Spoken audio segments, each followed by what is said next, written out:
There were 3 ravens sat on a tree. Down a down, hey, down a down. They were as black as they might be with a down.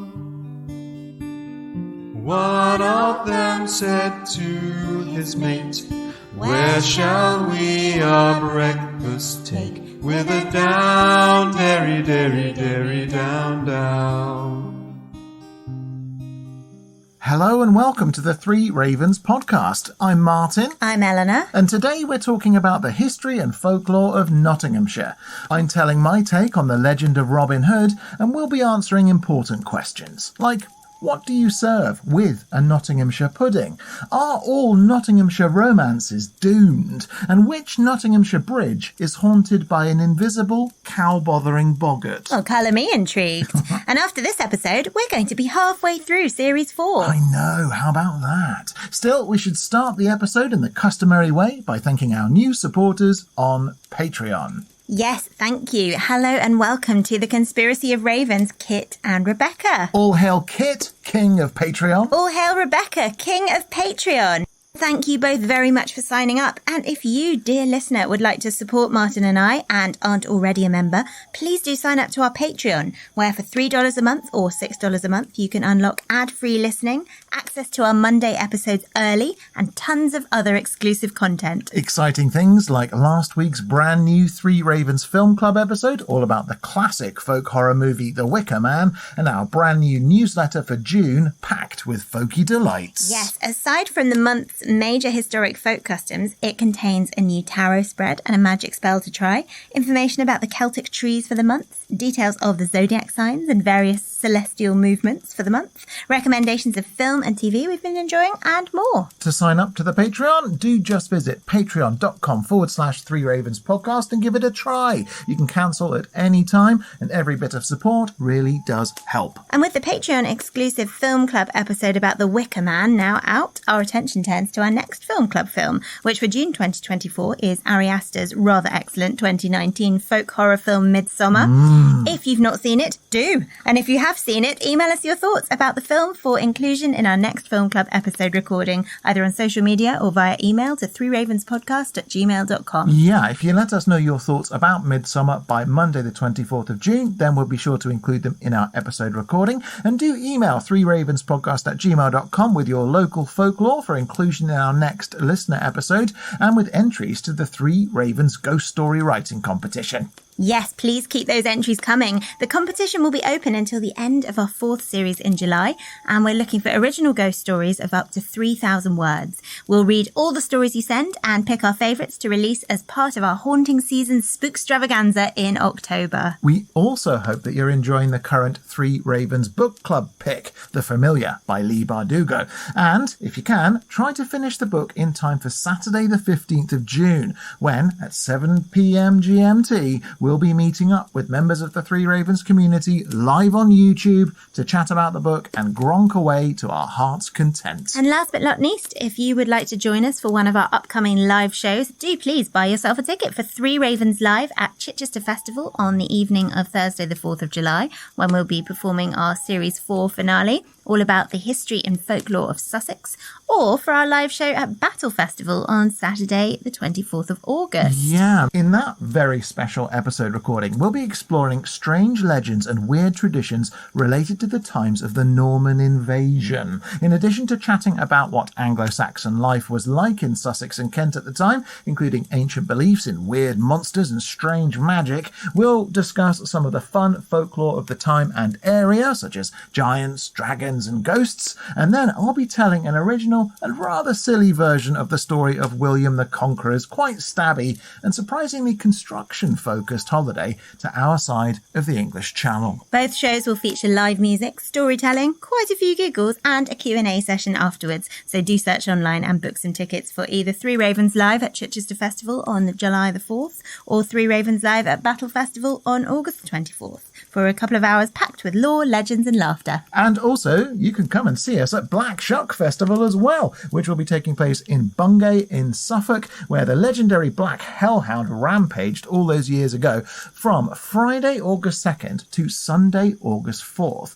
We'll be performing 2 of our plays at the festival, Black Shuck on Saturday the 3rd and The Wild Man of Orford on Sunday the 4th. You can learn more about that at blackshuckfestival.co.uk. You can indeed. Rehearsals have started. 2 plays in 2 days. It's going to be awesome. It sure is. Anyhow, on with the episode, which we are releasing on Monday the 3rd of June, which is only a flippin' nothing day. You always end up with the nothing days. I can always find something. Well, if you look at the various indices of Catholic martyrs... Oh, I do. You can find saints that were theoretically remembered on the 3rd of June, including St. Hilary and St. Cronin and St. Purgentius, but frankly, there isn't much detail about any of them, whereas yesterday, the 2nd of June, was St. Elmo's Day. This is not, we should probably clarify, the Elmo people know and love from Sesame Street, Yes, is it? thankfully nobody has martyred that particular Elmo as yet. I'm glad. As yet. So his time may yet come. Oh, no. But St. Elmo, people might know because of an uncanny natural phenomenon known as St. Elmo's fire, also known as witch fire. Yes, St. Elmo's fire. That's when you get a build-up of electricity in the atmosphere that kind of explodes and makes things glow with blue and purple flames. Yeah, exactly right. It famously used to happen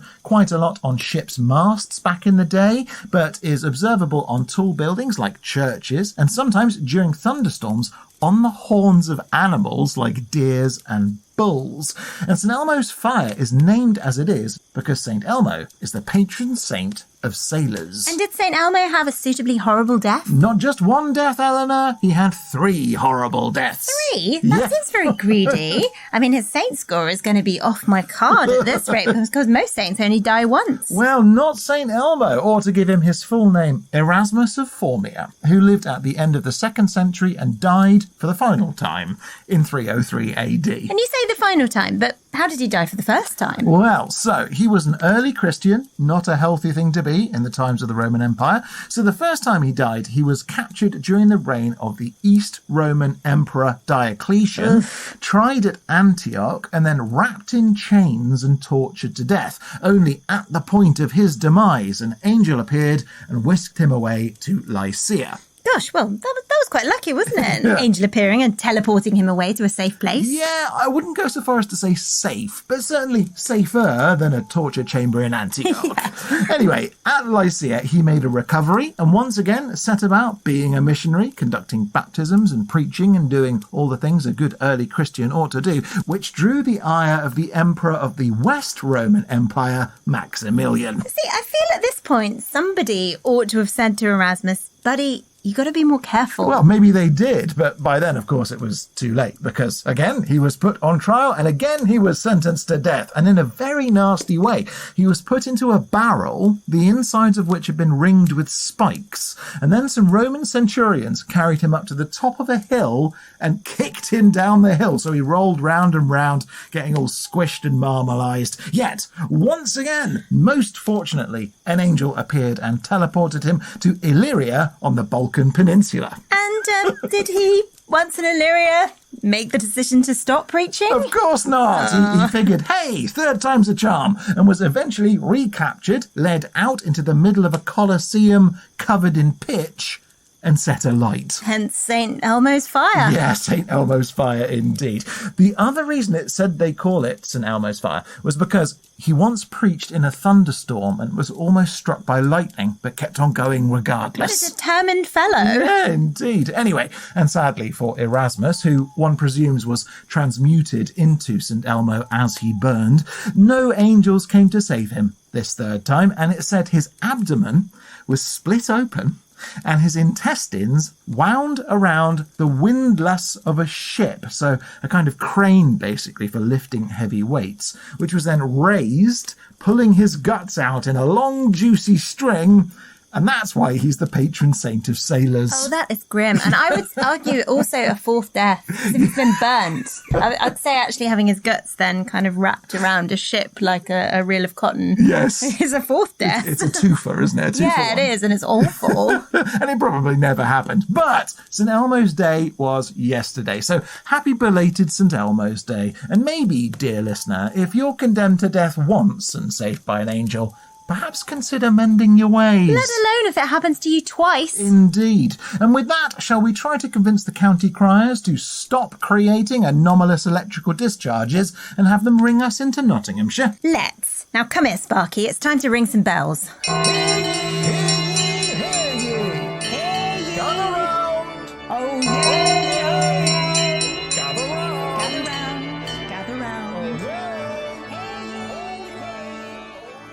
Nottinghamshire is located in England's East Midlands. It's bordered by Yorkshire to the north and northwest, Lincolnshire to the east, Leicestershire to the south, and Derbyshire to the west. As ever, there's a map showing its precise location on the blog at threeravenspodcast.com, along with expanded information and links to the places we'll be talking about in this episode. So, Martin, where are we going to begin? Because I remember last year I found there was so much to talk about in Nottinghamshire, from Cresswell Crags and Nottingham Castle to country houses like Woollerton Hall to fascinating historical sites like Nottingham's lace-making district. It is a super interesting place. It really is, and a place packed with history as well as folklore. And last year you told your take on a very old local folktale, Buttermilk Jack and the Witch, much beloved by our early Three Ravens listeners. Yeah, I was very fond of that story and really pleased that so many people enjoyed it. Whereas you're going to bite off a big old chewy chunk of a story today and have a go at Robin Hood. I sure am, because of course Sherwood Forest is in Nottinghamshire.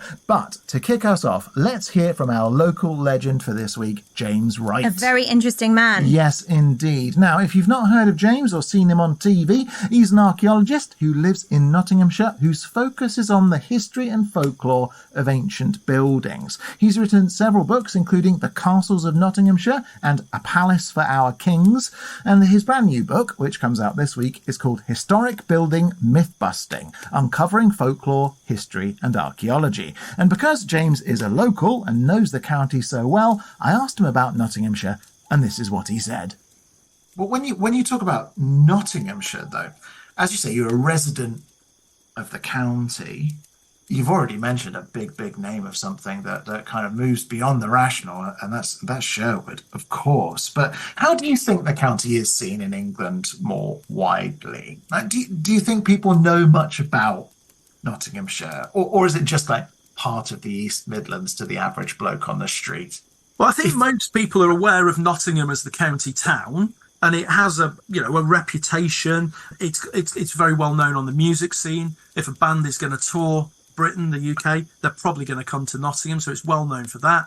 It's well known as a big university town. There's two very sizable universities here which have been going a very long time, and that brings lots of people in, whether it be students or their friends or their families or whatever. It gives people a glimpse of the city. And it's also really well known, particularly regionally, as a centre for stag and hen do's, and it's known as a bit of a party town.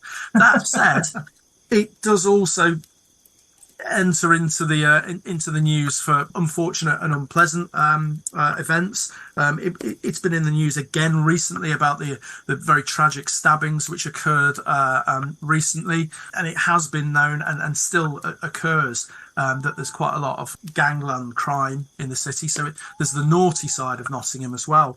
But I think that does kind of fit in with some of the older stories of the city. And also the county as well, that it has been known for a very long period of time as quite rebellious, that we've had revolts here, that we've had subversion and sedition here, whether it be the 18th century cheese riots, when they put the price of cheese up. Yeah. And the city rose up, and there was 3 days of unfettered rioting, with the Lord Mayor being bowled over by a massive cheese. I hope that you chose that term, unfettered, deliberately. Very good. Yes, but there was a period of time where if there was going to be a bit of a a ruckus, then Nottingham was going to get involved. In the 1830s, when there was a move to expand the vote to more citizens of a male variety, as women still had to wait another 100 years or so for that. There was the Reform Act riots, which left Nottingham Castle a gaunt and burnt out shell. So again, the people of Nottingham were particularly feisty. It was well known for this. And of course, that again links back to this idea of Robin Hood and standing your ground. But again, in the literature that's come out of the region and from the wider region of Nottingham as well, some of the authors that Nottinghamshire has become rightly world famous for include people like D.H. Lawrence, and of course there was the very famous mid-20th century court case as to whether Lawrence should even be in print, mainly on the grounds of the explicitly sexual nature of much of his writing, or whether it be going back a bit further, and again someone who had a real reputation as quite the Lothario was Lord Byron. I can see. I'm looking at your screen here, and I can see that you've got several texts on Byron right behind your right shoulder. Yeah, he's pretty much my little preoccupation. I mean, I'm very interested in the Romantics generally, but Byron is one of those figures where, he's a son of Nottinghamshire to a certain extent, but almost unwittingly so. Yeah, you can go and see the house where he spent his teenage years, or where he would have come home from holiday at school in Southall, on the Burgage Green there. And you can see it from the outside. You can't get it, it's a private residence, but you can visit Newstead Abbey, which is just in the centre of Sherwood Forest, which is a tourist destination. Very it's kind of romantic ex-monastery, which was turned into a country house, but much of the monastery survives. And this is, of course, where he spent a bit of his adult life as well. And his famous dog Bosun is buried in the grounds. And there's a poem by Byron on the tomb. He unfortunately had to sell the estate due to crippling debts. He sure did. Yeah. He wasn't very sensible with money, ultimately, Lord Byron. But, I mean, even coming into that estate in the first place almost hit him like a total surprise. He grew up in relative poverty until suddenly he discovered he was the last remaining heir to this huge title and chunk of land that wasn't doing very well financially, and he had coal fields he was trying to sell as well, and he died in phenomenal debt. But that's not the part of the Byron story that people are interested in, if you know what I mean. So a bit like when it comes to any of these studies of anything, whether it's buildings or people emphasize the salacious or the intriguing part, and they'll put aside the idea that everywhere Byron went, he promised people he would pay them. Yeah. And never did. He caused chaos and misery everywhere he went, really. And that idea of poverty as well has just reminded me of another Nottinghamshire author that people will potentially be familiar with, or if not his books, then possibly film adaptations, is Sillitoe, Alan Sillitoe, who was one of the angry young men of the mid-20th century, wrote that very famous novel, Saturday Night, Sunday Morning, which is a proper working class novel, which tells the very sort of brass tacks story of a lad on the cusp of adulthood, coming out of these very working class streets. He works in a factory. It's all set in a very hyper-real landscape. He gets into all sorts of scrapes. A bit like Byron, he does a fair amount of shagging, which gets himself into quite a lot of trouble. He gets beaten up for his philandering ways. And at the end of the novel, we've seen the Saturday night, the good times. The end of the novel is the Sunday morning, the come down, that very sort of real moment where he finds out that he's going to be a dad and he's got to become an adult man and actually live up to his responsibilities. So we've got all sorts of tales coming out of the city, and there's the very famous film adaptation starring Albert Finney of that novel, which is actually all filmed in the streets around where I live. Tremendous film. Tremendous. Yeah, film. Absolutely brilliant. So I think that's sort of probably what people know, really. It's probably Nottingham rather than Nottinghamshire, people are familiar with. But there are pockets around places like Newstead Abbey, which people may be familiar with, and of course Sherwood Forest. which Newstead is part of. And so, and to be clear for anyone listening, you're no officially appointed ambassador for Nottinghamshire, but if I were to invite you to try and occupy that role for just a moment, particularly for listeners from outside the UK, and perhaps thinking about the county a bit more widely than just Nottingham, as you said, how would you describe the county? What's Nottinghamshire like? I think if we take that historically, that might be a good way of looking at it and to kind of break it down. Because I do think that the kind of the historic land divisions of Nottinghamshire are still quite present with us to this day, and it affects community and culture in quite significant ways. So historically, we have historically and even today as well, we have the River Trent running through about the lower third of the county is divided off by the River Trent. And that was historically really the dividing line between the north and south of England, and I think still is. So we're squarely in the Midlands, and we do have our own identity in the Midlands, but most people are thinking of north and south. Well, the north and south really begins with the Trent. It was reputed by the old county archaeologist for Nottinghamshire, Mike Bishop. I'm not quite sure how truthful this is, so this might be me doing a bit of my own storytelling, hence I'm blaming Mike for it. But Mike told us this story many, many times, that I think it was either Henry I or Henry II, so it's in that 12th century period, used to double the bodyguard of the royal retinue whenever they crossed the Trent, because that was into what Mike used to say was bandit country. And I think, though, that there is an element of truth there, because to the south of the Trent, it's quite lush farming. There's some quite rich villages down there. There's a lot of money to the south of the Trent. There's also the alabaster quarries in the medieval period, which leads to gypsum mines in the modern period. So there's a lot of that going on. There's a lot of money washing around to the south of the river. You go over into the north, you've immediately got Nottingham. We've already covered that to some degree. But you're then into the limestone belt, the magnesian limestones, and the coal fields, which are primarily to be found to the west of the county and then moving up into the north. And that's very much the area of Sherwood Forest as well. Now, Sherwood was hived off as a royal hunting reserve. We're not quite sure exactly when it occurred, but it's somewhere in the late Saxon Norman period, probably because it has more impoverished agricultural soils. So they're not as rich and as lush as they are in the clay to the east, or down to the south of the river. So there was something different about the Sherwood area. And that certainly leads to this massive hunting reserve, which is so famous from folklore and film and stories and the like.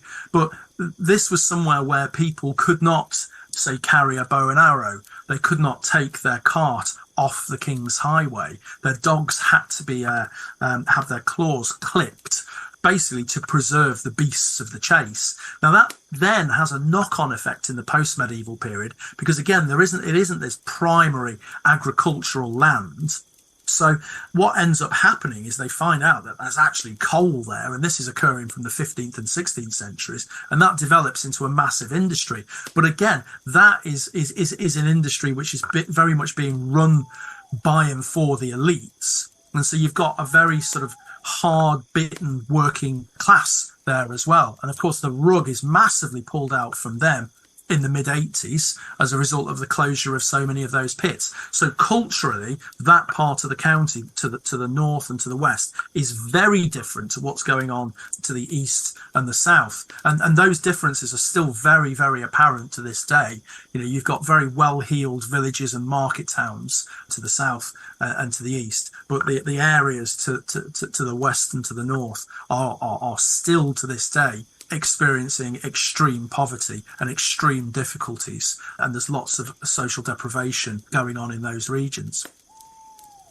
Okay, so lots of fascinating ideas there, including, on the one hand, this idea of the River Trent creating a kind of natural border, and then to a degree, an economic border in the county. And on the other hand, the idea of Nottinghamshire as this place of outlaws and rebels. Yeah, so James and I had a great and ranging chat about loads of fascinating stuff to do with knots, as well as apotropaic protection magic, the Mabinogion, Catholic conspiracies, the lost courtyard castle of Strelly Hall, plus foliate heads, Gothic literature, tons of great stuff. But I think one of the big things I came away with from the conversation was this idea of sinful behaviour in Nottinghamshire. Well, the county has lots of very beautiful old churches, doesn't it? It really does, to counteract all that sin, including St Mary's in Nottingham, which is this huge medieval church which dates from the 11th century, St Peter's in Clayworth, which has some surviving Anglo-Saxon bits and which contains the Traquair murals, which decorate 3 whole walls of the 12th century chancel. Wow. Yeah, they are the largest work of art in the east of England. Then there's Holme Church in Newark, which is Norman, and both covered on the outside and filled on the inside with all these amazing grotesques and gargoyles and amazing wood carvings. It's an absolute treat. James talks more about some pretty fruity ones in our interview. But one place I simply have to mention now is Southwell Minster and Archbishop's Palace. Now, I confess I didn't even mention this place last year. It's now classed as a cathedral, isn't it? It is. It's now known as the Cathedral of Nottinghamshire. And my goodness, it is an architectural gem. From early English and Norman architecture, including the 13th century chapter house, it contains all of these amazing carvings, including this particularly stunning set of naturalistic stone carvings known as the Leaves of Southwell. And it isn't just leaves, is it? Because, I mean, we were watching some videos and looking at pictures, which I'll put on the blog, but you've got foliate heads, loads of different types of animals, and all these leaves that really do look just like specific leaves of specific trees. It's absolutely mind-blowing. Yeah, I mean, we've been to a lot of cathedrals and churches and never had we quite seen the like. And it seems astonishing to me that a lot of these churches escaped desecration, both at the hands of Henry VIII and during the Civil War. But if you can take a look, do take a look, as it gives you a real sense of quite how beautiful so many of England's churches were back before thugs and goons came along and smashed them to bits. And in terms of things that were smashed up, I also didn't mention Newark Castle last year, which again is pretty flipping epic. Yeah, so Newark Castle ruins contain these lovely formal gardens inside the remaining walls. The castle itself was partly destroyed in 1646, right at the end of the English Civil War, but it's on the banks of the River Trent. It's 900 years old, and the Gilstrap Heritage Centre there has some amazing exhibits that unpack its history. Between Newark and Nottingham Castle, the county has 2 proper stunners. Plus, as I mentioned last year, there's Lenton Priory, which is near the Hemlock Stone or Devil's Grip, Yes. and the Druid Stone between Ravenshead and Blidworth. Yeah, that one has a hole in it, like Menan Toll in Cornwall. So suffice to say, if you like interesting bits of rock and stone, shaped into buildings or not, Nottinghamshire has you covered. And although it's not maybe quite so stunning to behold, there's another quite notable stone at St Catherine's Well, which is also in Newark, and that one has an excellent story attached to it. Oh, go on. I like a well story. What's the deal with this one? Was there a monster down it?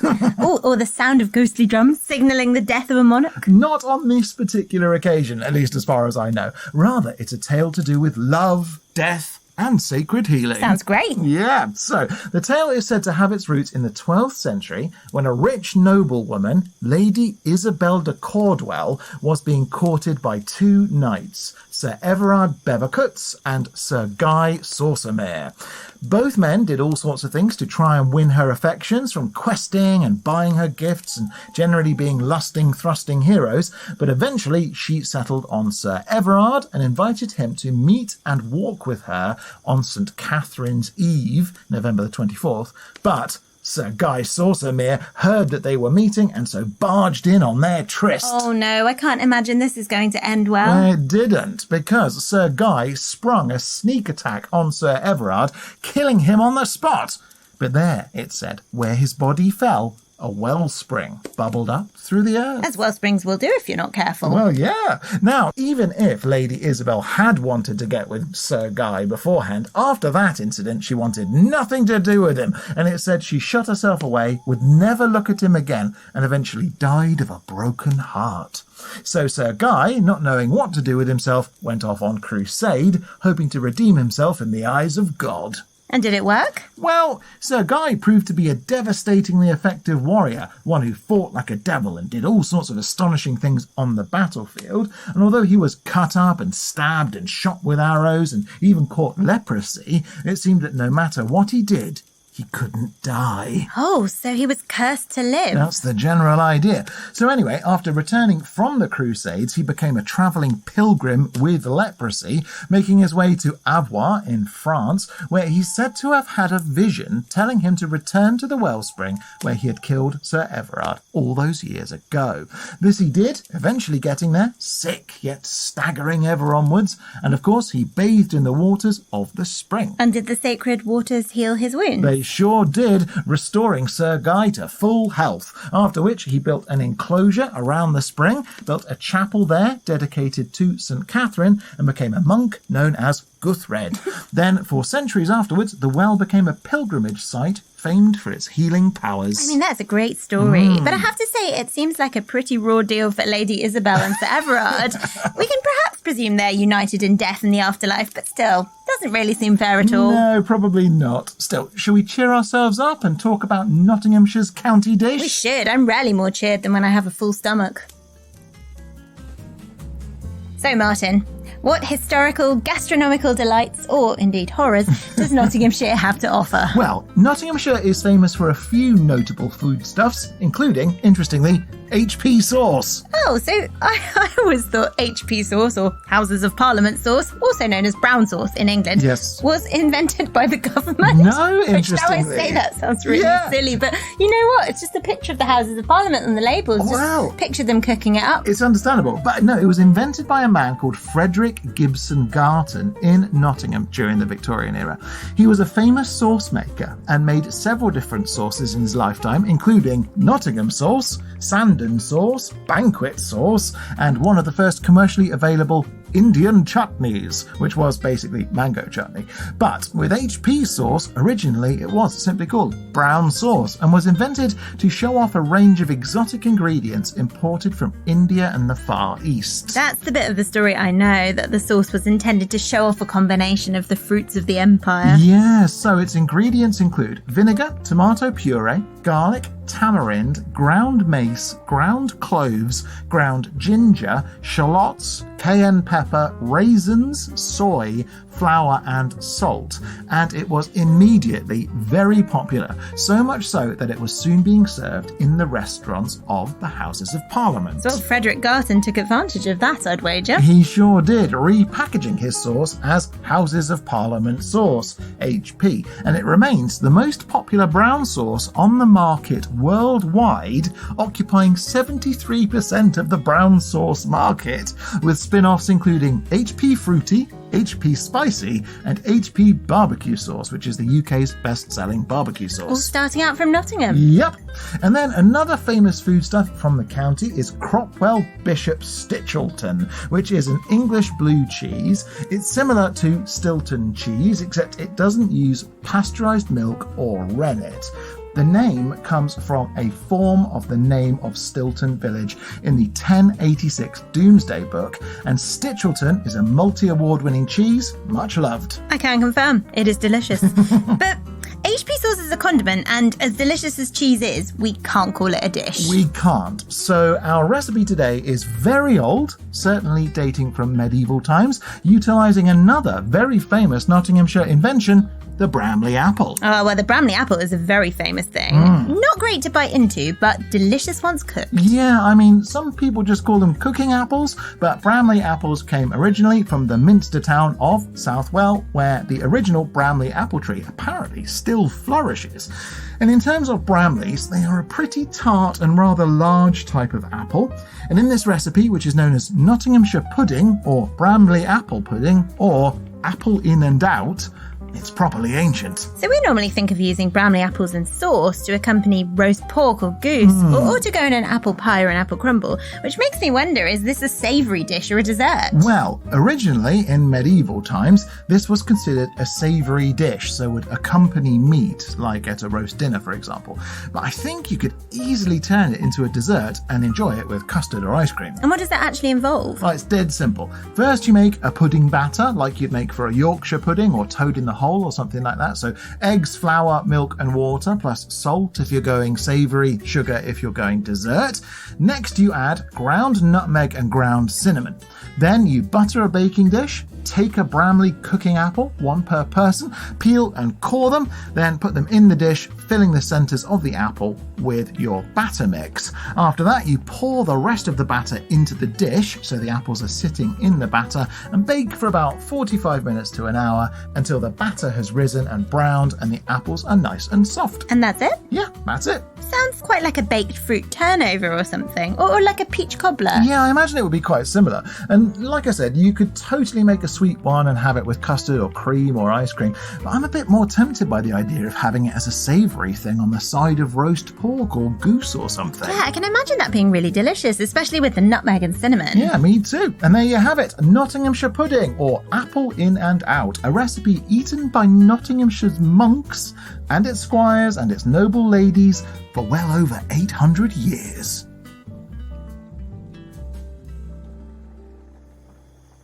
Okay, Martin, it's folklore time.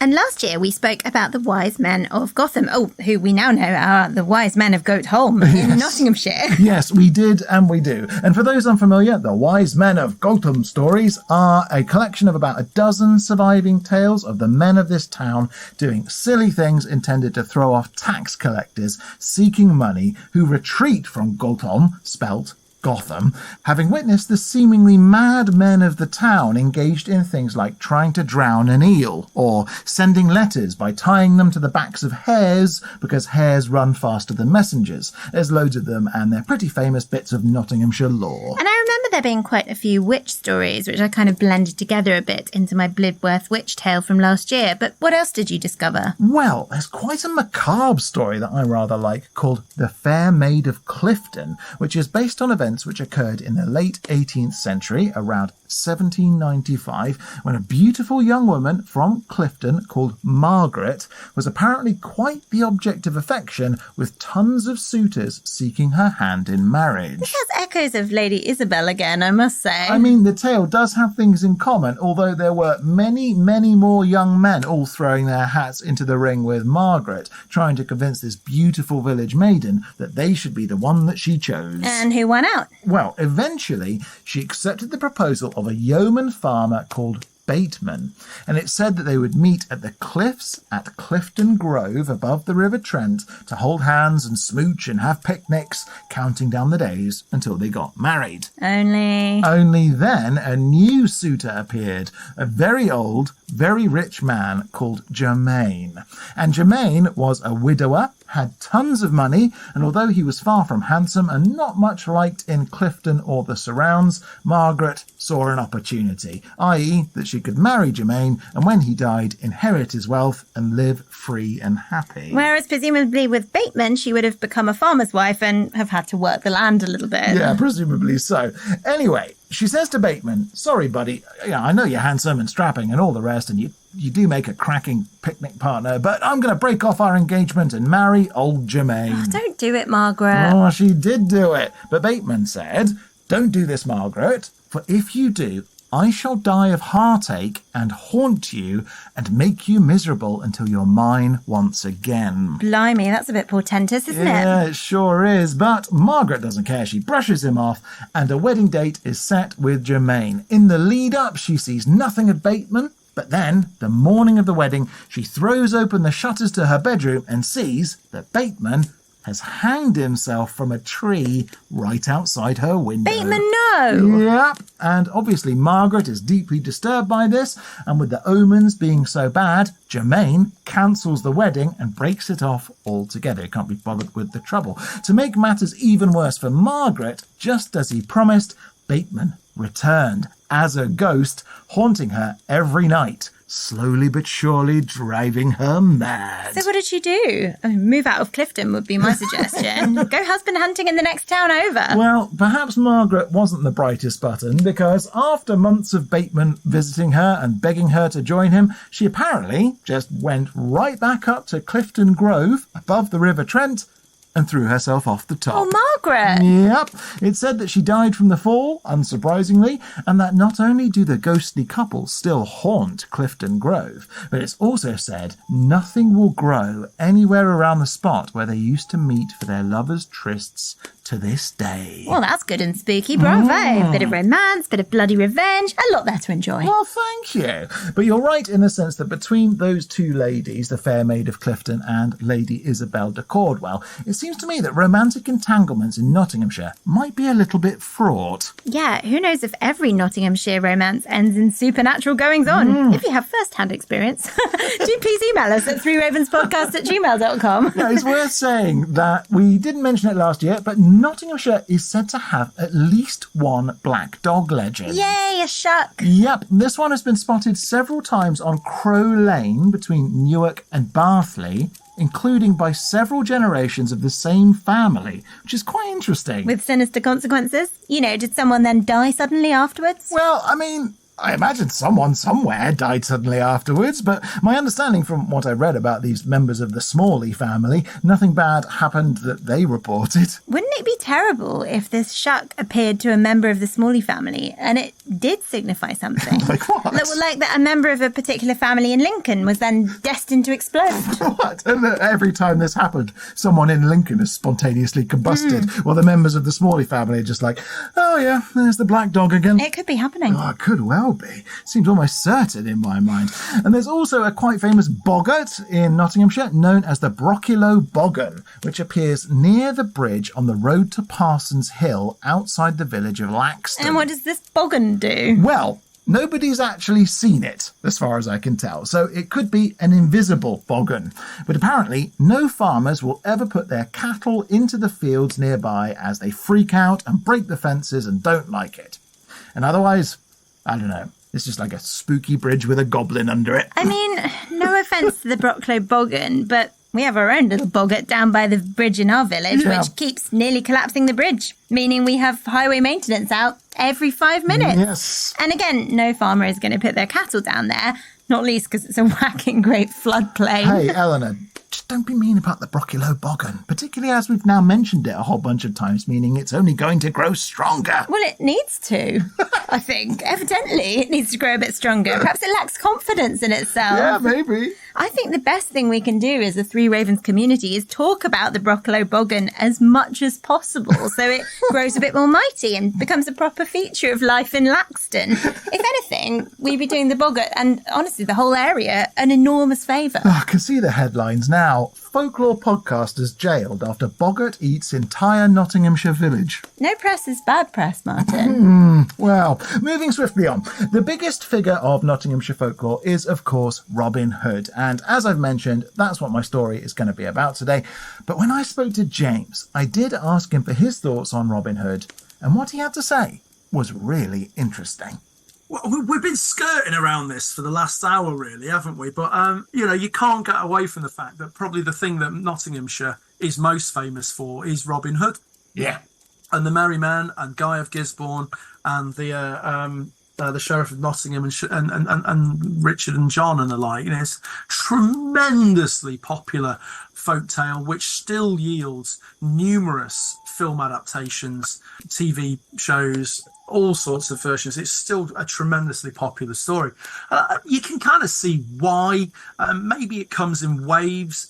We're living in this awful, awful cost of living crisis at the moment, where we're seeing the rich get richer and the poor get poorer. And you can kind of see why Robin Hood, who steals from the rich and gives to the poor, might be a popular figure, not just in Nottinghamshire, but worldwide, and certainly is popular worldwide. I mean, look at the very famous Disney adaptation, which was made with the Robin played by the Whistling Fox, for example.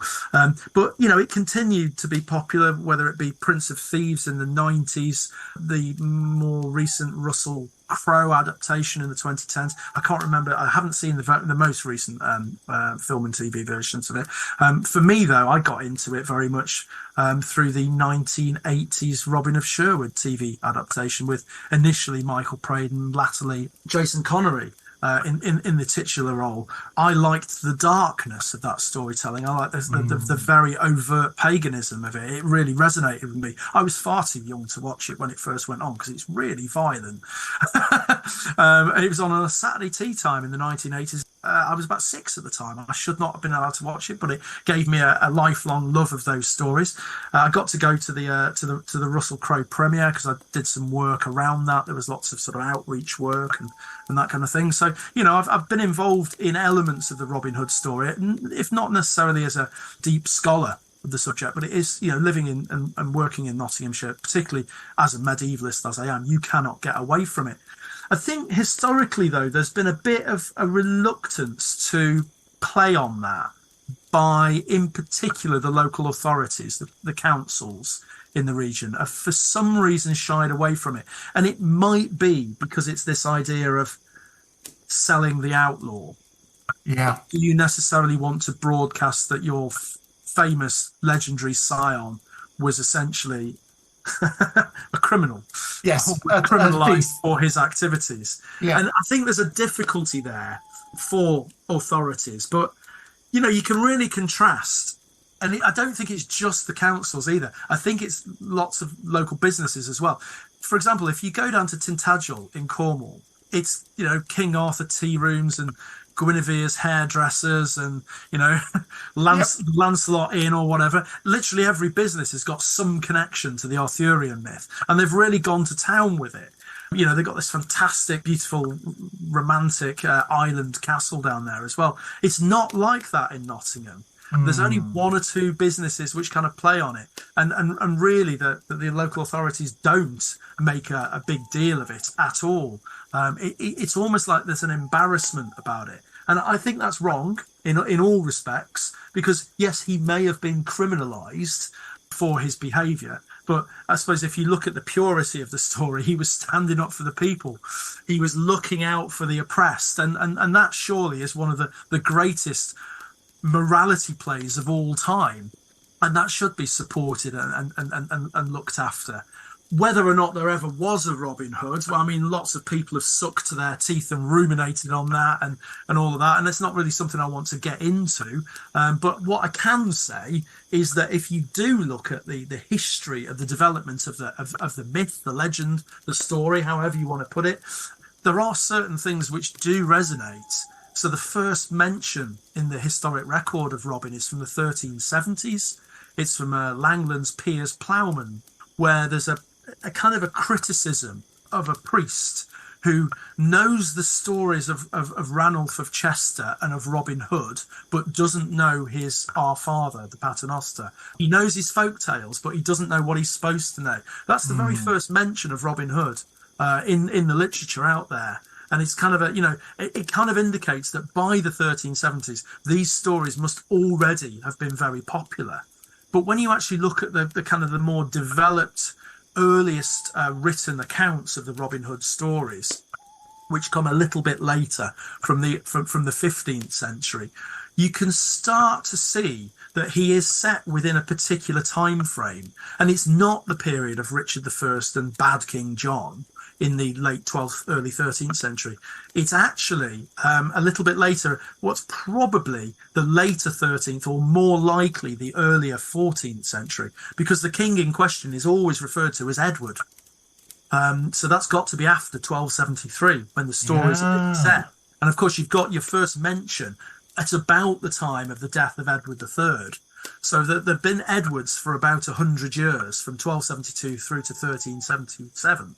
Edward I, II, and III. So it's set during that period.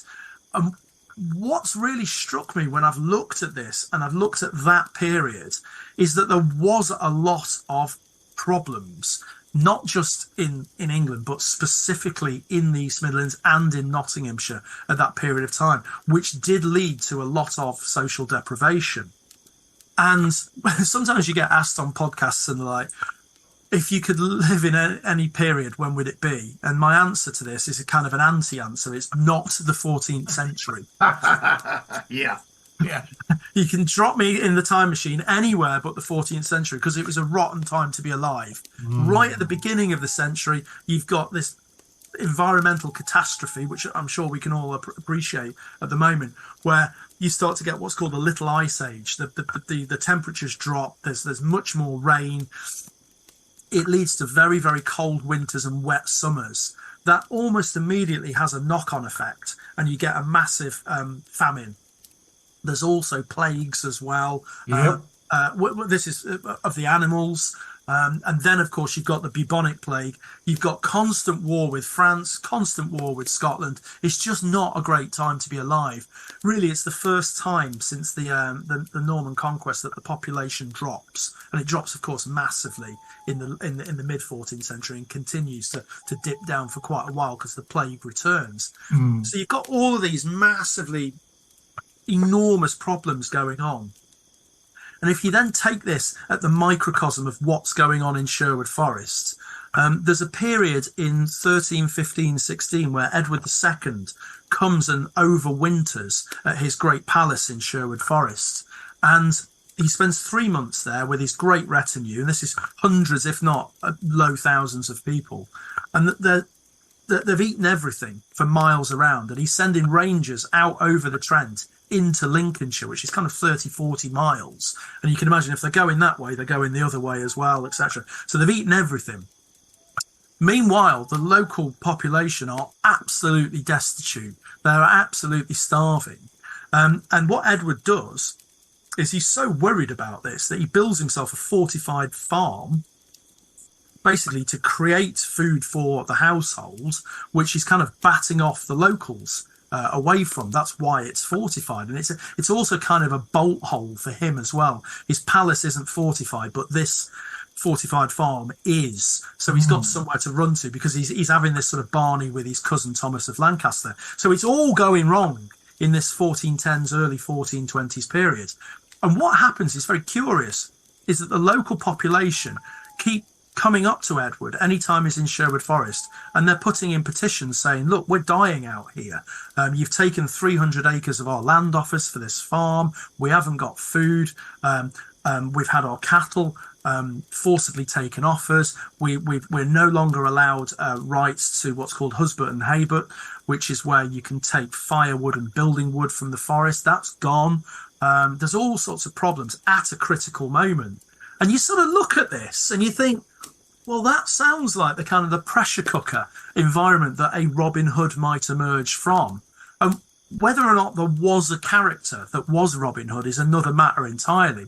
But you can see why those stories might start to become popular in that early to mid 14th century period, so that by the end of the century, they're able to be incorporated in Piers Plowman, saying, well, you know, this priest didn't know he's our father, but he did know about Robin Hood, because by that period they've garnered such popularity. So that's kind of my take on the Robin Hood story, that there were these problems in Sherwood, and you can see how they might be seen as being universal problems, and why the stories of the reaction to those problems, even if it's entirely imaginative, might become popular. Well, I think that there's always going to be that dynamic, isn't there, between those in power and those in not, those who have and those who don't. And the story in its core essence is repeated elsewhere. The number of heroes who theoretically are noble and then retreat to the wild, and from the wild come into civilization, often in disguise, to take from those who shouldn't have. I mean, that appears from Alfred the Great right the way through to Edric the Wild, to, you know, the Cambridgeshire Fens, to, you know, it's all over the place. But I think Robin Hood is the one that has become the most famous, in the same way that everyone has a King Arthur. And you know, every part of the country has their King Arthur. Often they do call him King Arthur, but nonetheless, there's a similar notion to that idea of that hero. Yeah, I think also that Robin probably stands head and shoulders above the rest of them in the popular imagination, because there is that element of the you might call him the ethical outlaw. He robs the rich, he gives to the poor, which many other outlaw anti-heroes, such as whether it be Jesse James, Billy the Kid, Ned Kelly of the 19th or even 20th century, where you see the kind of the rise in popularity in gangsters, for example, where Al Capone or so strange to me. It's always been so strange. They're so violent. Yeah. The real bad boys. They are popular, but Robin Hood will always have more attention than any of them, and I think because he's the ethical outlaw. Anyway, I live with Robin Hood around me all of the time. There's many Robin Hood reenactors and impersonators and all that kind of thing all over. So it is there, but it's kind of subverted because it's not supported by authority in Nottinghamshire. See, I really love that little excerpt because James is a very fact-based person. He's quite scientific. And in that snippet there, you can really hear his passion for the folkloric creeping out and his mind ticking over as he applies facts to conjecture to reach some interesting conclusions. Yeah, it's great, isn't it? I also love that he says, now, I don't really want to get into whether I think Robin Hood was real, and then immediately launches into quite a developed theory of Robin Hood being almost certainly real. Well, I think one of the points he's making is that this story of the hero who robs from the rich to give to the poor and who lives outside of society is such a universal idea that it repeats and repeats. And so I very much took that notion as my inspiration for my story this week, which I've entitled The Many Deaths of Robin Hood. And I'll start spinning my yarn right after this.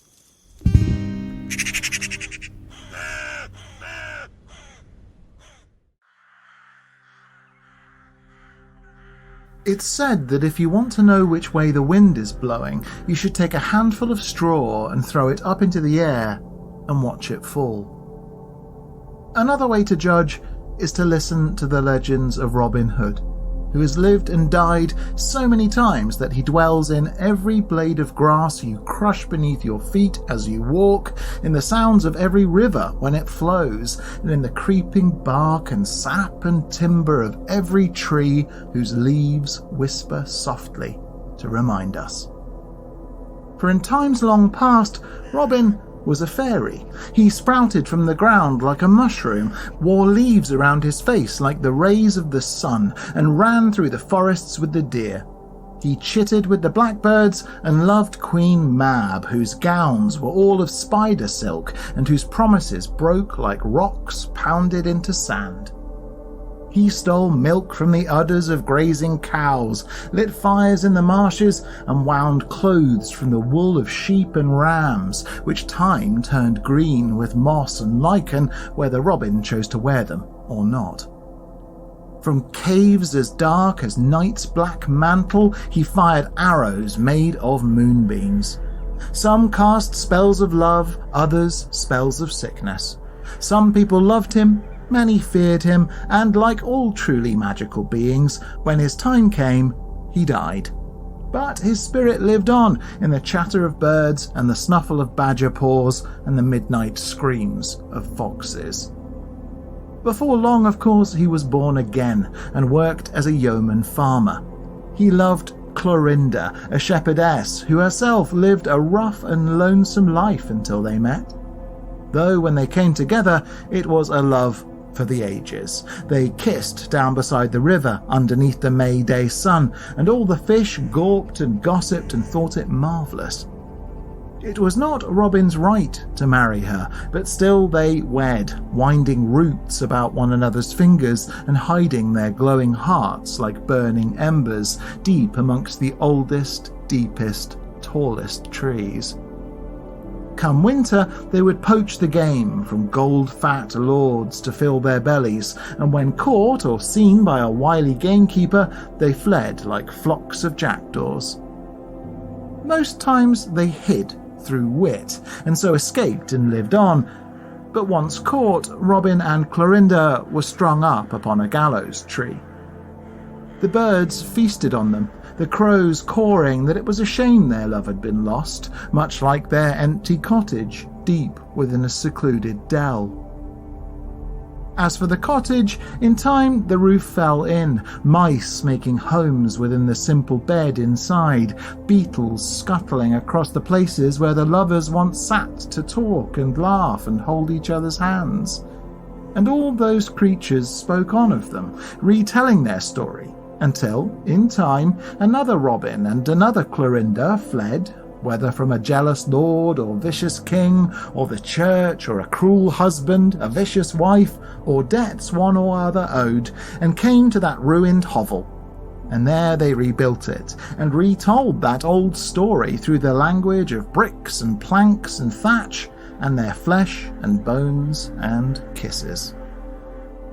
Which woodland, you might ask? Well, in the Forest of Ardennes you'd find them, and Barnsdale, and Sherwood, and in any clump of trees in England deep enough to hold a secret. In other times, Robin was of noble birth. Fulk Fitzwarren was one of his names, and Robert of Huntingdon. Likewise, Adam Bell, and Clym of the Clough, and William of Cloudsley, on and on. So many were born, so many lived, so many spat in the eyes of those in power and then died, as every hero one day must. Which is why Robin is familiar with the noose, familiar with the gallows, familiar with the edge of an executioner's sword, or an axe rising up before a baying mob and falling down upon his neck. Robin's head has been mounted on battlements for all to see, impaled upon pointed stakes by the gates into many towns, and left to rot within a gibbet alongside all his other bones, swinging in the rain down beneath the thunder to serve as a reminder to the next. Trouble is, Robin cannot help but be. Sometimes born a woman, she has burned towns, become a nun, disguised herself as princes, and stolen hearts just as freely as she has stolen gold.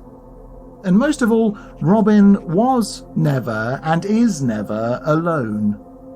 There were many reasons for this, not least that the ghosts of generations past flocked towards Robin to watch and listen, to hear Robin's tale and speak it on, gathering to watch the trees grow, the timbers felled, and the logs burned down to ash. More importantly, Robin's tale was and is and always will be one where defeat was just as common as victory. And best of all, those who bested him, far more often than not, rallied to his side. Like Little John, the shadow bigger than the friend who cast it. Sometimes he was a giant about 7 feet tall with long, large limbs who was fearsome to behold. Sometimes he fought with a quarterstaff made from crabapple wood. Sometimes he sang, and sometimes when he sang he was even in tune. Sometimes he was quiet though, from a poor home, and carried a knife in his boot or belt or bag to keep himself safe from those who would do him or his Robin harm. Either way, it always happened that somewhere, somehow, Little John would meet Robin by the riverside and then do battle. Never once was this with a bow, but sometimes they fought with words, sometimes with fists. Most often they clonked away in whirling frenzies with boughs of trees. Still, the two would fight and Little John would win, bashing Robin on the head, and the two would then become inseparable. It was the same with Gilbert with the White Hand, in fact, the best archer in England. He who loved his wife, Margaret, and who was sometimes Robin's father, sometimes just his friend. Likewise, Arthur à Brand, the tanner. More than once he was famous for ransacking the Blue Boar Inn, and sometimes for chasing boar, and on rare occasions for turning into a boar with razor-sharp tusks who Robin rode all across hill and vale. Same with Reynold Greenleaf, and Wat the Tinker, and Dick of Banbury, and Right-Hitting Brand, and good old Much the Miller's son. It was only slightly different for David of Doncaster, who was a big, burly wrestler. Always dependable, he wore his dark hair long, because the Royal Foresters cut off his ears, or someone did at the very least. And then there was Georgia Green, the Pinder of Wakefield, whose voice, whose touch, whose very whistle was said to make wild beasts go tame and play about his knees like children. Robin still fought him, though, down by the river. The best with blades was young Gamwell, who some knew as Scadlock and some as Will Scarlet. Having murdered his father, his trick was to flee into the forests. Still, there he fought Robin and always won, and with Little John was ever faithful, advising Robin to think ahead, be suspicious, put others second, and so to live to fight another day.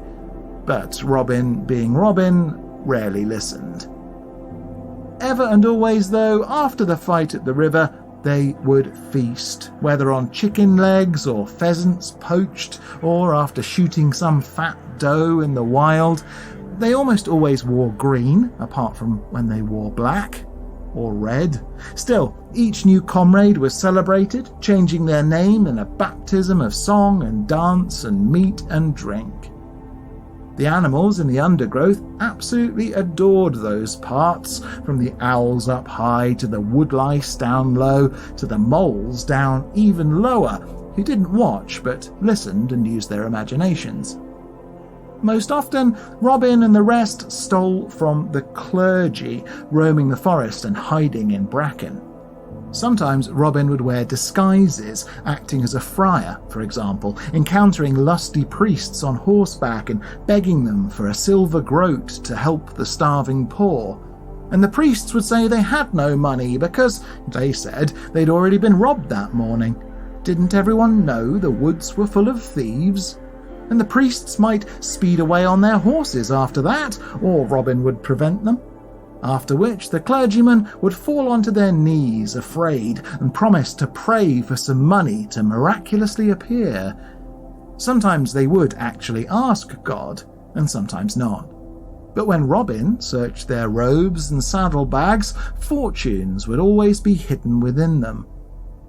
"What miracles God sends," Robin would say, laying out 5 pieces of gold, or 50, or 500 on the ground.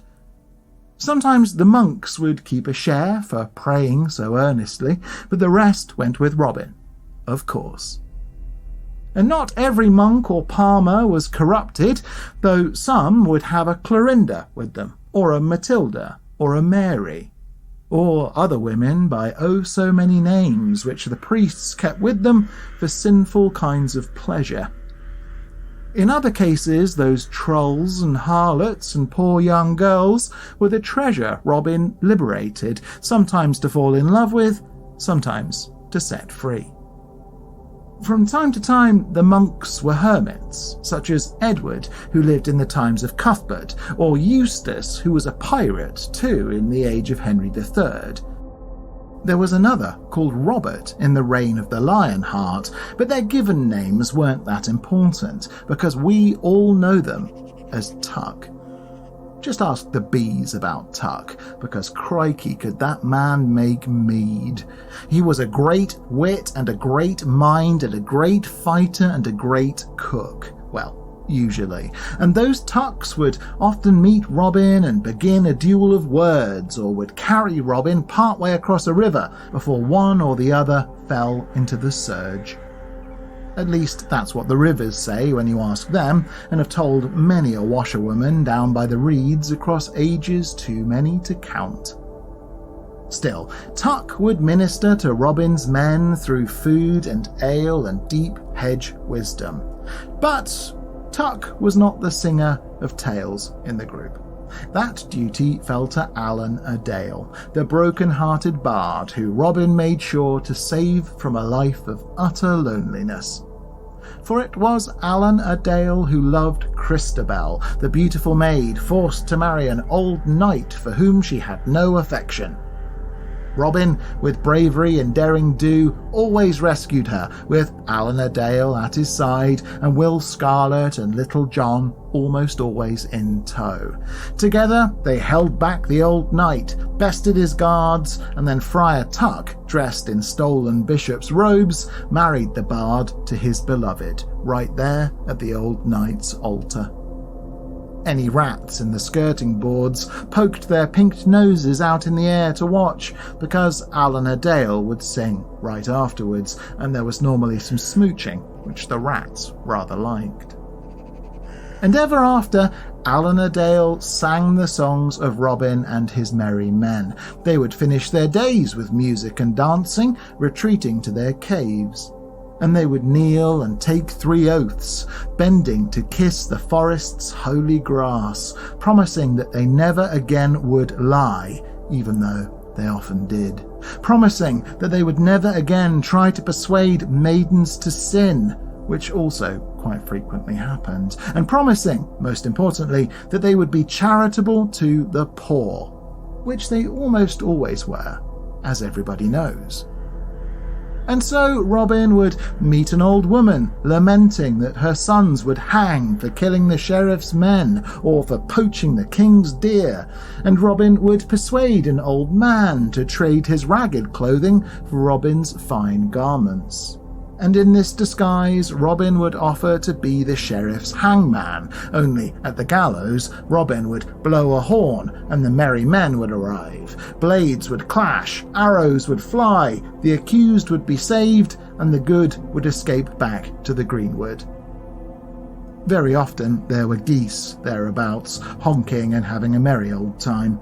And pigs as well, who would seek out food other people dropped in the fray, squealing in a most delighted fashion. Which was how Firepan came to join Robin's side. A cook in a bent lord's kitchen, he would witness the raid on the men set to hang and join the brawl with a pot in his hand, crushing skulls and fighting his way to freedom. Likewise, Will Stutely, that lover of pranks who skulked about gallows because he had nothing better to do. He preferred to fight with bare hands, and in a duel sometimes boxed knights to death, escaping the sheriff's wrath due only to Robin's rough justice. And what of the sheriff, you might ask, because there were many. Some of York and many of Nottingham. And kings chased Robin too, from village to town and back again, not least after Agincourt, when Robin befriended Catherine de Valois, the Queen. For then King Henry said none could best his own archers, wagering 300 tons of good red wine and 300 tons of beer, which was quite the prize. And the palace dogs said so with howls and barks and the wagging of tails.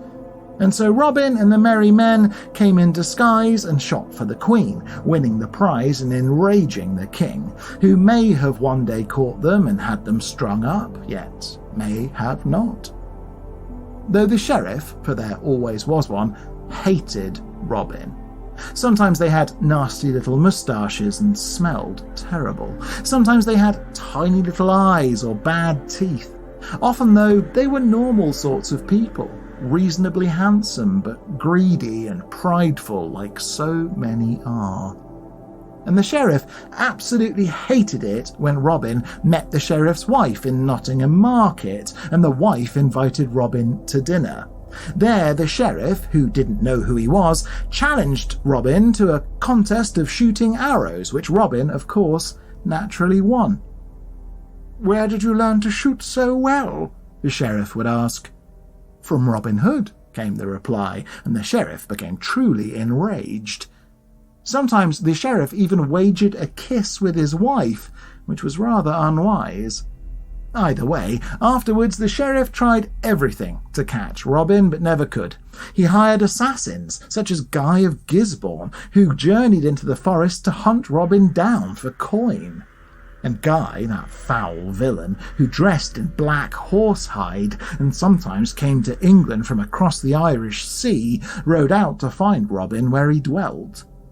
And Gisborne was a foul foe, known for lacing his daggers with poison, and he would challenge Robin to a duel by the river, but it never went like the others.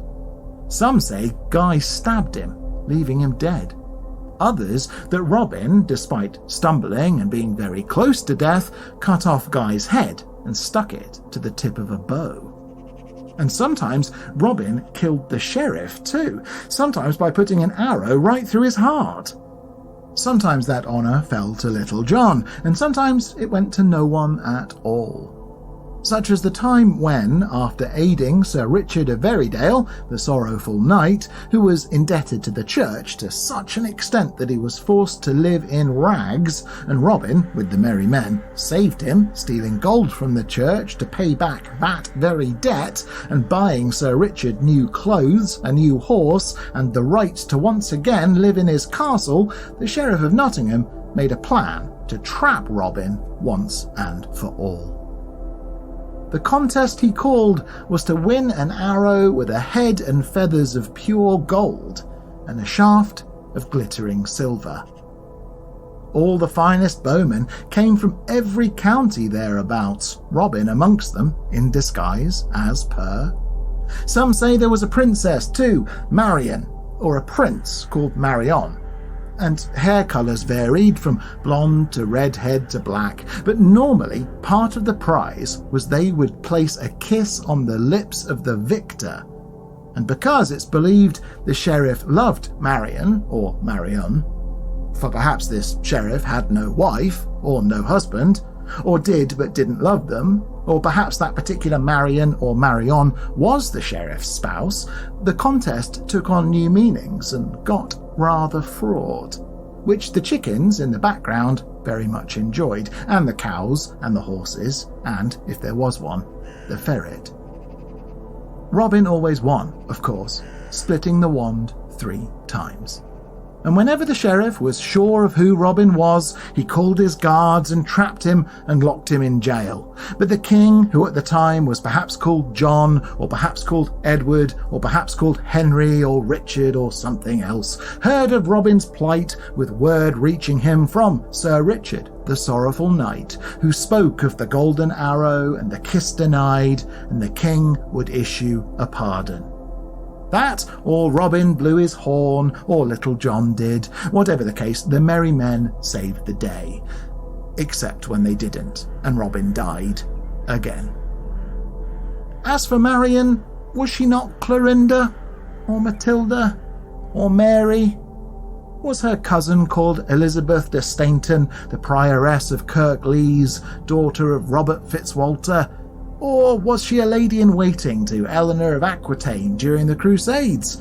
Or was she just a mischievous shepherdess who fled to the countryside, disguised as a boy, and maybe even called herself Robin? The same could probably be said of Marion, only the other way around. What's the difference between a tunic and a dress when you get down to brass tacks?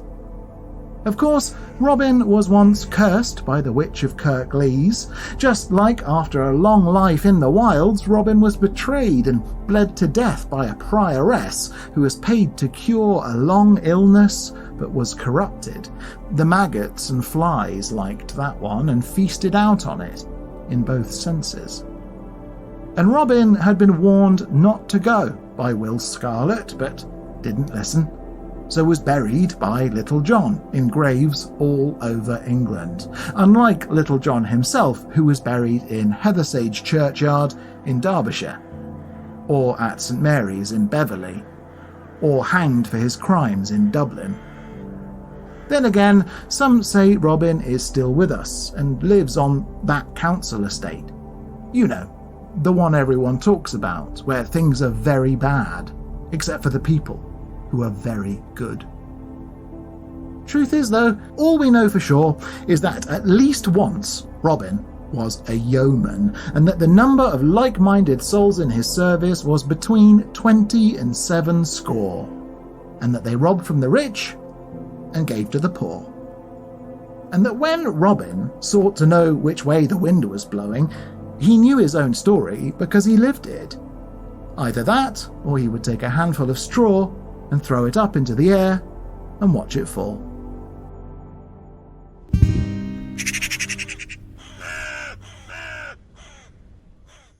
So, Eleanor, what did you think of my many, many Robin Hoods? Well, I have to say, I really, really like the idea of this recurring character, from men to women to kids on council estates. There are so many versions of Robin Hood, and I think you did an admirable job of trying to give them all a chance to shine. Well, thank you very much. And when I decided to do this in my normal, slightly insane style, I decided to go back to as many of the original sources as I could, and there are loads of them. There are tons and tons of ballads, and I really enjoyed how your story alluded to the fact that in almost all of the Robin Hood ballads, he does the same things every time. Yeah. The way he meets and inducts the merry men into his band. So many of these stories are basically identical. Yeah, and yet they occur in chapbooks and manuscripts years and years apart.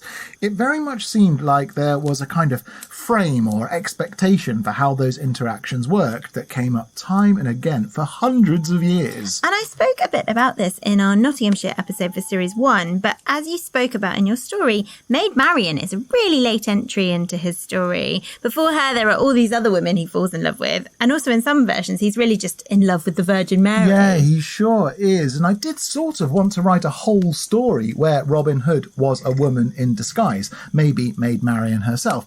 But I realised that I'd done something a little bit similar in my Rat Piper of Beccles story not so long ago, and I didn't want to repeat myself. So instead you wrote a story about history repeating and adapting and changing. Which Robin Hood clearly has done over time. The various villains he faces, where he comes from in the societal order, all these different ideas change massively between the 12th century and the 19th century, or even today, frankly, to suit the tension of the times. Well, who can forget Kevin Costner as the American Robin of Locksley? You know it's true. Everything I do. Stop it. Still, credit to you for including just about every key historical Robin Hood legend. From the rescues to the story from Robin Hood and the Potter where he goes to dinner with the Nottinghams. Oh, thank you. And of course the Golden Arrow, which is maybe the most important one. Yeah, I think that's probably the story people most associate with Robin Hood and maybe William Tell. But I do also think the versions of his death are quite interesting, particularly the most famous one where he's bled to death by a traitorous nun. Yeah, it's strange, isn't it? Killed by a nun. I actually played her in a play of Robin Hood Did once. you? Yeah, I played the murderous nun. Fantastic.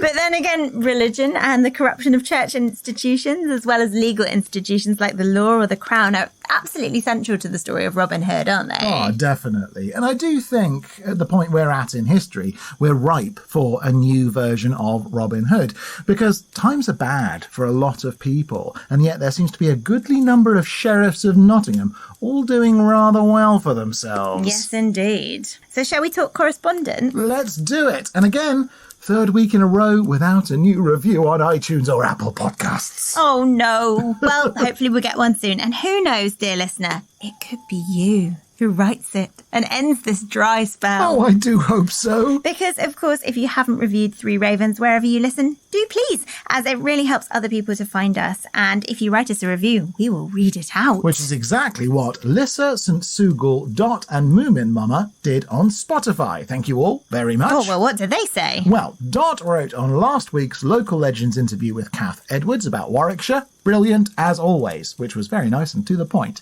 Whereas Moomin Mama wrote, what a fabby-doo tale on your Hampshire episode. I absolutely loved it. Talking frogs tricking their loved ones? Brilliant. Please never stop. Your podcast is a warm and cosy welcome every single week. Oh, thank you so much, Moomin Mama. Very glad you enjoyed the story. Lissa did too, writing, love St. Melangel, how sweet. Also, great commentary from Eleanor on the bratty cockatrice. I did feel a bit sorry for him, though. Yeah, I mean, I did too. And it was a real struggle not to write another story about a very friendly evil monster. I really tried to walk the line. And lastly, St. Sugal also said on that episode, great episode about my home county. So thank you very much to Dot, Lissa, St. Sugal and Moomin Mama for taking the time to offer us some feedback. It is very much appreciated. Well, and for feeding the algorithms, because they won't feed themselves like hungry cockatrices.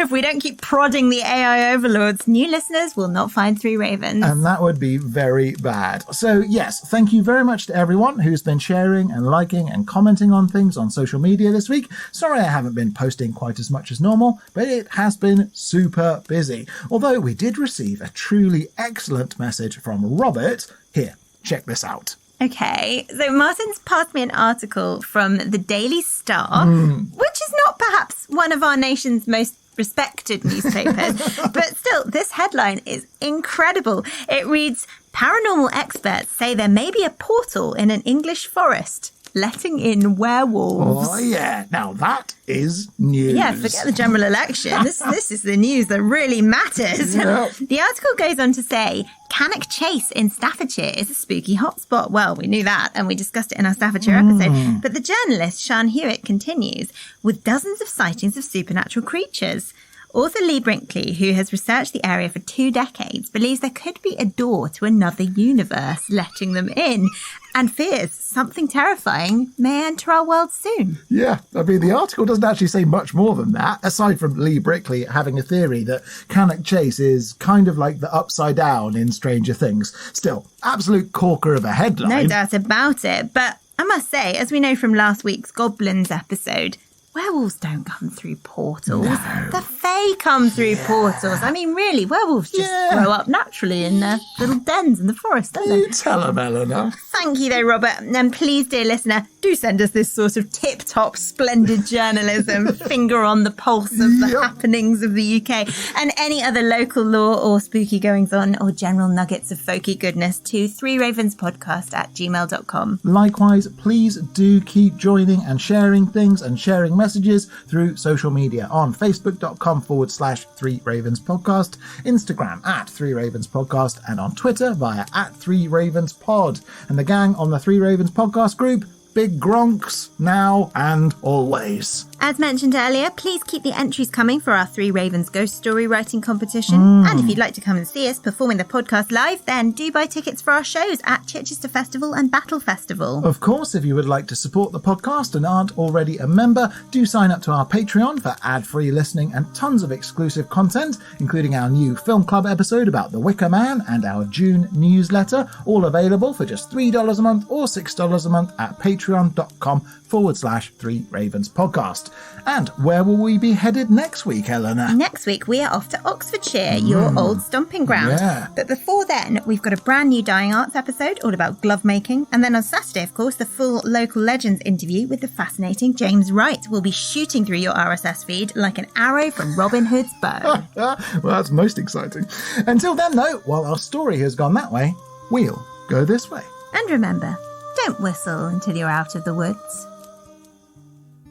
Thanks and credit go to Pete Castle's book of Nottinghamshire Folktales, the Thoroton Society Journal, and Sean McGlynn's Robin Hood, A True Legend, all of which were very useful in my research for this episode.